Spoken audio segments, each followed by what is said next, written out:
Wow, laki naman yan. Pangalawa guys. Hi guys, nandito kami ngayon sa palaisdaan. May bago kaming guest today. Si Renren. Ayun po yung aming aming mangingi tulog.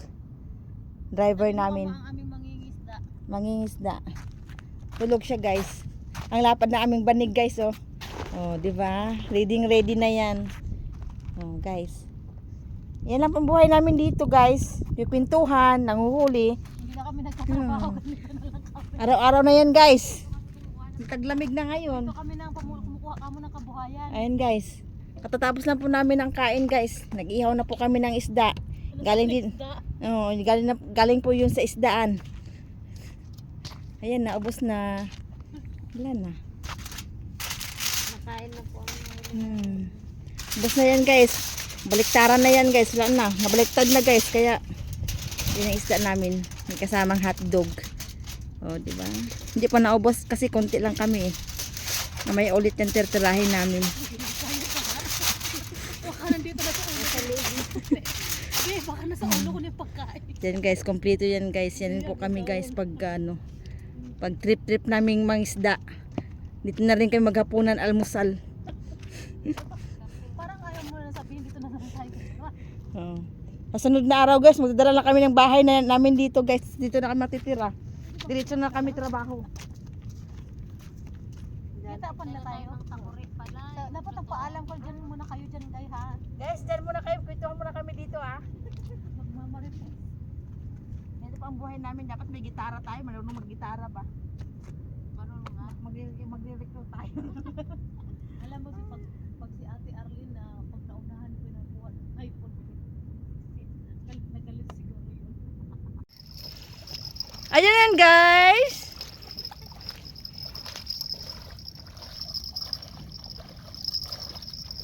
Ang aga naman ang huli ng isda ni Puyo. Wow. Ang laki. Oh, may uwi ka na rin. Rin! Magsawa ka na ngayon. Kasi gusto niya kasi yung O, di ba? Hingi mo si Sophia. Diyan mo na mahal, may pasok pa yun. Mamamlansa pa yan ng buhok. Rin! Ayan na. Lagay natin sa Akin na yung rag. Gusto mo yung Hindi, may ice kasi yan. Lagay mo sa yellow, ay sa ibabaw plastic. yung kayong para fresh. Hindi. Magkaroon siya ng Hindi na. Plastic na natin. Sige. Hindi yung kikisi kasi ko na siya. Nanguso talaga siya ay. Yan, mahilig kasi sa nguso. Ang gat yan eh. Nangagat ba yan?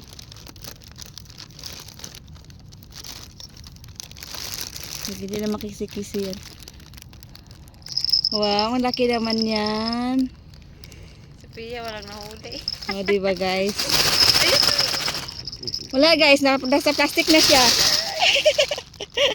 Nasa plastic na siya. Diba? Yuan. Magbibilang tayo ngayon ng isa pa. O yan na, may huli na. Tago na sa lagayan. Ay na yung pamain niya guys. Oh. Ano ba yan mahal? Suso. Yan ang suso.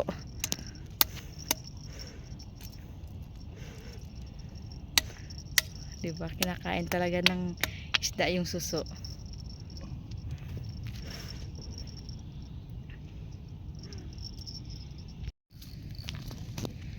Hi guys! Ano nahuli mo po yun? Patingin. Pangalawa. Bakit maputik? Wow, laki naman yan. Pangalawa guys, ayan na. Talaga naman ang daming isda sa pispan mo ah. May pangalawa na. Ayan na guys. Marami na kaming pang-ulam ngayon. Yan yung pangatlong naihaw natin na hindi na nakain.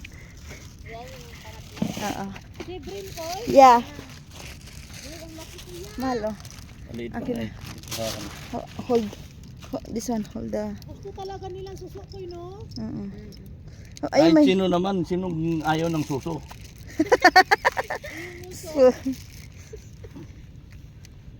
Suso pala. Dandahan. Kakagulat ito. Ginoo.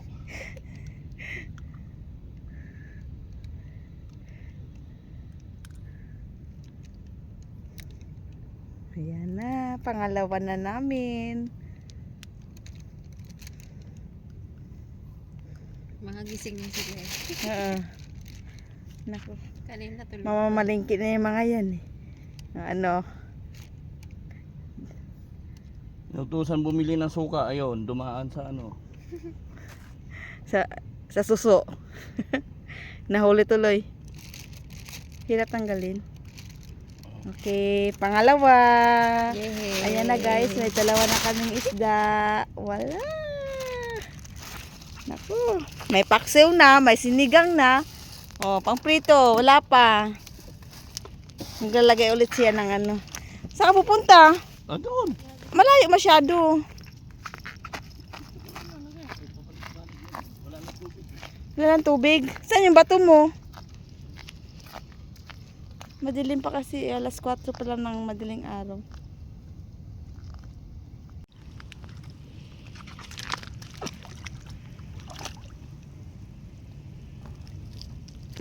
Ganda tong siwa na ganito. Si Maria Sophia yan. Okay, edad dito. Kilala yan. Ito yung time din na ang dami na huli. Oo. Nahulog. Hindi naman. Yung gusto ng ano, yung may puwit-puwit pa. Ah. Yan guys, manghuli kami ng isda na madaling araw. Kasi ngayong oras po yung labasan ng mga isda. Alas 4 ng madaling araw.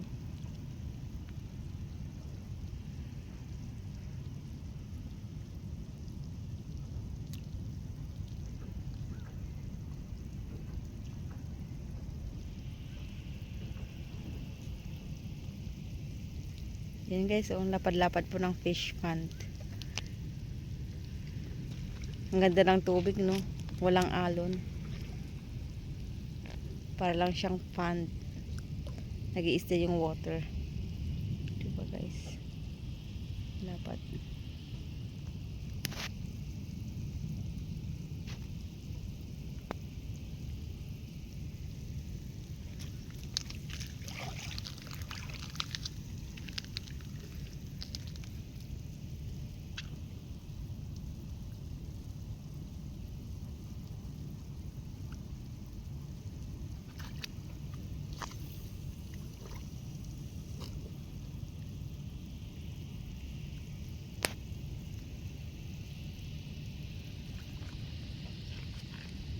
Wow, Maliit lang guys. pangatlo.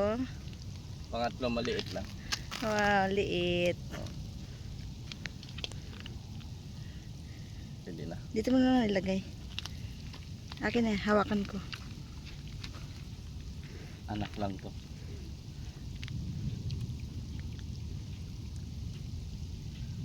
Wow. Ito masarap ano. Prito.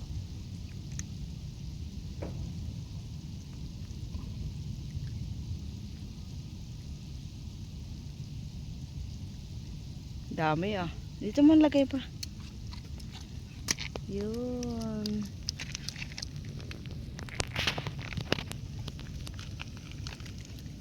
Fish. Maliit lang siya. Yun. One more.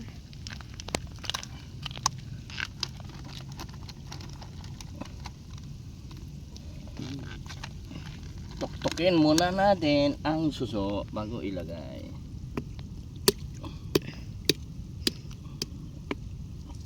Libre pamain yan ah. Yan ang bibili ng hipon. Pamain mo, dito mo na rin kunin.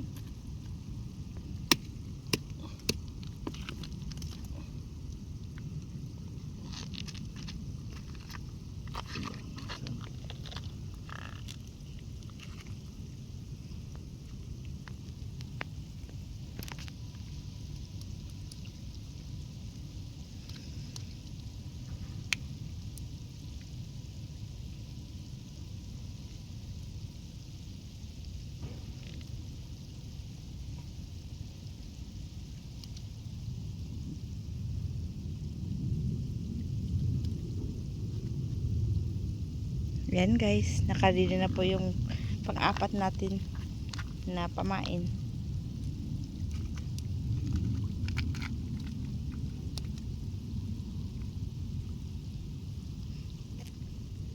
Maraming rad Makarami na yan. Pa isa-isa lang kasi isa lang yung rag namin.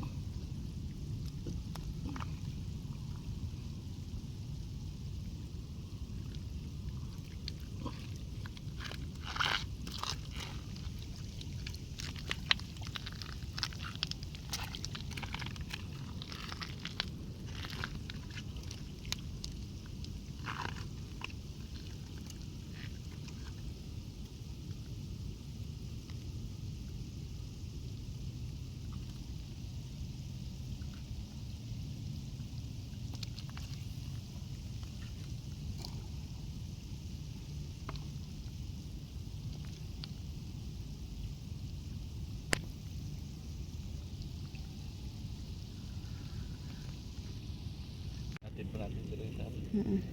Hey guys, meron na siyang oxygen. So kailangan natin siya ilagay sa may ano, sa may water. Ay, alis ka na dyan, mahal. So, ito ilagay. Diba? May tubig. Para mabuhay siya. Ano, nakainom ka ng tubig? Oh, yan.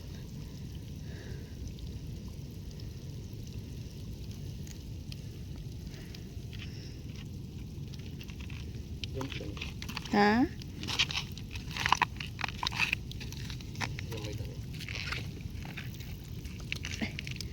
Yan, akala niya siguro malalim yung tubig.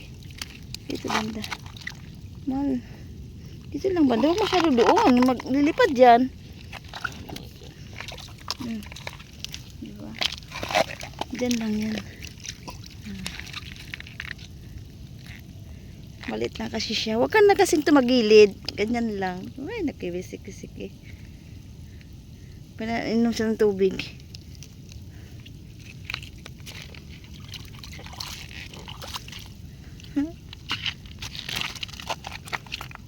Mahal, huwag na. Baka magtalon yan doon.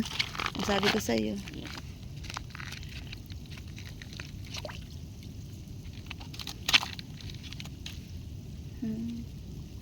Bawa naman. Bubuhay pa siya kasi may water pa naman eh.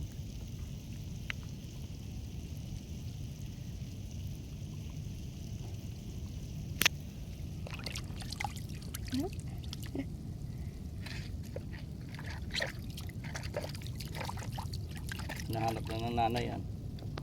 Oo. Nakuha mo yung nanay at saka tatay. Maliit at saka malaki yun ah. Pangatlo na to.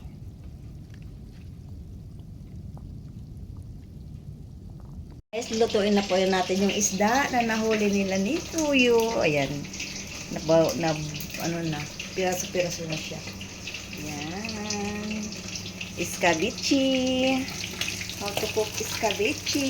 Yan guys. Wow, sarap naman ang ulam. Escabeche. Ito na po yung ating unang portion. Ayan, masusunod pa tayo para sabay-sabay na natin gagawin. See you! Guys, ito na ang aking iniha. Pinirito. Ayan.